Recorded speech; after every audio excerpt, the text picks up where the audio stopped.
Mi nombre es Cristian Flores, soy estudiante del tercer año de la carrera de Medicina en la Universidad Nacional Experimental de los Llanos Centrales Rómulo Gallegos. En esta oportunidad les vengo a hablar sobre la neumonía. Verán, el aparato respiratorio posee un sistema tanto para la conducción del aire desde la atmósfera hasta el alveolo, como para el intercambio gaseoso realizado a este nivel. Los pulmones. Su principal función es el intercambio gaseoso. Estos se dividen en lóbulos delimitados por afecciones pleurales. Los lóbulos, a su vez, se dividen en segmentos, subsegmentos, lobulillos primarios y secundarios y acinas alveolares. Estas últimas son las unidades funcionales principales del intercambio gaseoso. El pulmón derecho tiene tres lóbulos. Lóbulo superior, con segmento anterior, apical y posterior. Tenemos el lóbulo medio, con segmento medial y lateral. Tenemos el lóbulo inferior, con un segmento basal medial, basal anterior, basal lateral, basal posterior y superior. Tenemos que el pulmón izquierdo cuenta con dos lóbulos. Tenemos un lóbulo superior con segmento apico posterior, segmento anterior, lingular superior y lingular inferior.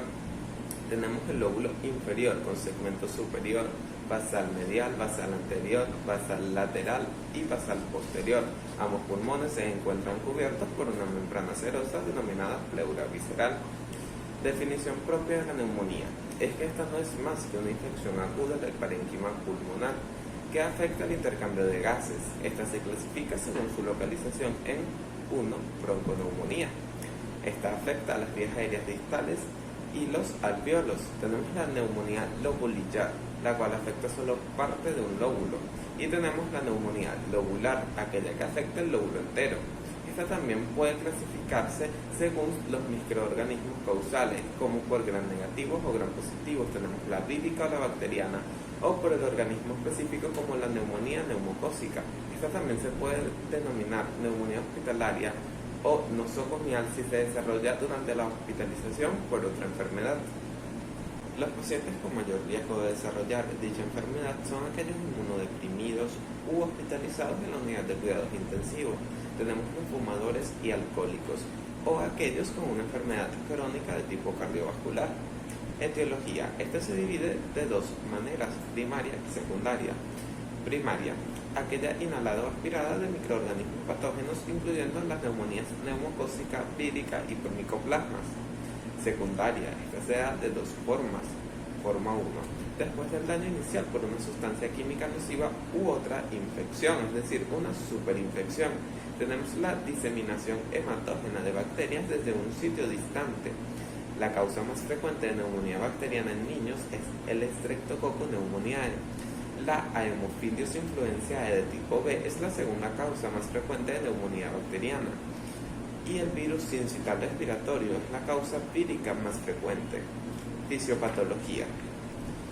La neumonía bacteriana es una infección que causa inicialmente inflamación y edema alveolar. Esto produce una zona de baja ventilación con perfusión normal. Los capilares se ingurgitan con sangre, causando éxtasis.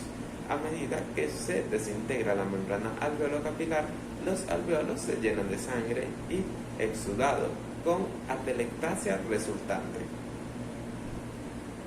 En la neumonía vírica, el microorganismo ataca primero a las células epiteliales bronquiolares, causando inflamación intersticial y diseminación. El virus invade también las glándulas mucosas y células caliciformes bronquiales.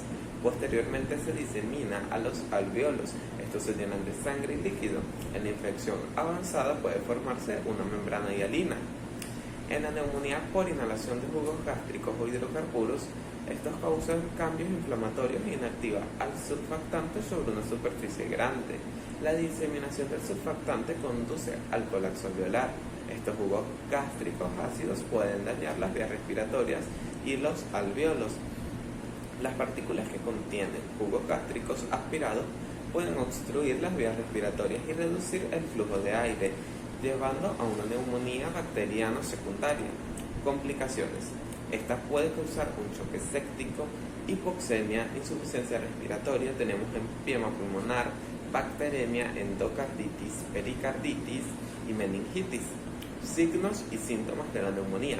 Esta puede presentar tos, producción de esputo, dolor torácico pleurítico, tenemos escalofríos, fiebres y una amplia gama de signos físicos que van desde estertores finos difusos hasta la consolidación de localizada o extensa y derrame pleural. Tenemos disnea, taquipnea y ruidos respiratorios reducidos. Resultados de pruebas diagnósticas. Las radiografías de tórax permiten identificar infiltrados para confirmar un diagnóstico. Tenemos las pruebas en la muestra de esputo por tinción de Gram, cultivo y análisis de sensibilidad, los cuales permiten precisar el tipo de infección. Tenemos el recuento de leucocitos, la cual muestra una leucocitosis en la neumonía bacteriana y un resultado normal o bajo en la vírica o por especies de micoplasmas. Tenemos los hemocultivos, los cuales reflejan bacteremia y se utilizan para determinar el organismo causal. Tenemos la aspiración por broncoscopía o transtraquial. Esta permite la obtención de material para cultivo. Tenemos la oximetría de pulso, la cual es el grado de saturación de oxígeno disminuido. Tratamiento. Utilizamos un agente antimicrobiano, el cual varía según el agente causal. Tenemos oxígeno humidificado, ventilación mecánica en algunos casos. Tenemos dieta alta en calorías con ingesta de líquido adecuado. Tenemos un reposo, la prescripción de analgésicos y el PET para facilitar la oxigenación adecuada en pacientes con ventilación mecánica por neumonía grave. En resumen, la neumonía es una lesión inflamatoria pulmonar en respuesta a la llegada de microorganismos a la vía aérea distal y al parénquima pulmonar. Aunque el concepto es más histológico y microbiológico, en la práctica clínica el diagnóstico descansa en la presentación clínica y en la demostración de un infiltrado radiológico. La etiología y el pronóstico son muy variables en función de la presencia de ciertos factores de riesgo del huésped, del lugar de adquisición y de la propia neumonía. En base a ello se clasifican en primer término en neumonías inmunodeprimidos y neumonías en inmunocompetentes. En segundo lugar, en pacientes inmunocompetentes se clasifican en neumonías intrahospitalarias o nosocomiales, las adquiridas tras más de 48 horas de ingreso en un hospital o residencia, y neumonías adquiridas en la comunidad. Las neumonías intrahospitalarias se clasifican en precoces, es decir, antes de los 5 días, y tardías o con factores de riesgo. Las neumonías comunitarias se clasifican en función de su pronóstico y de la necesidad o no de ingreso hospitalario en la unidad de cuidados intensivos. El diagnóstico diferencial de las neumonías es muy amplio, pues muchas otras enfermedades respiratorias sistémicas cursan con infiltrado radiológico. Por lo tanto, es preciso valorar siempre la posibilidad de un diagnóstico alternativo, en especial en neumonías de mala evolución, neumonías subagudas o crónicas, neumonías recurrentes, neumonías en inmunodeprimidos o cuando la presentación clínico-radiológica así lo sugiera.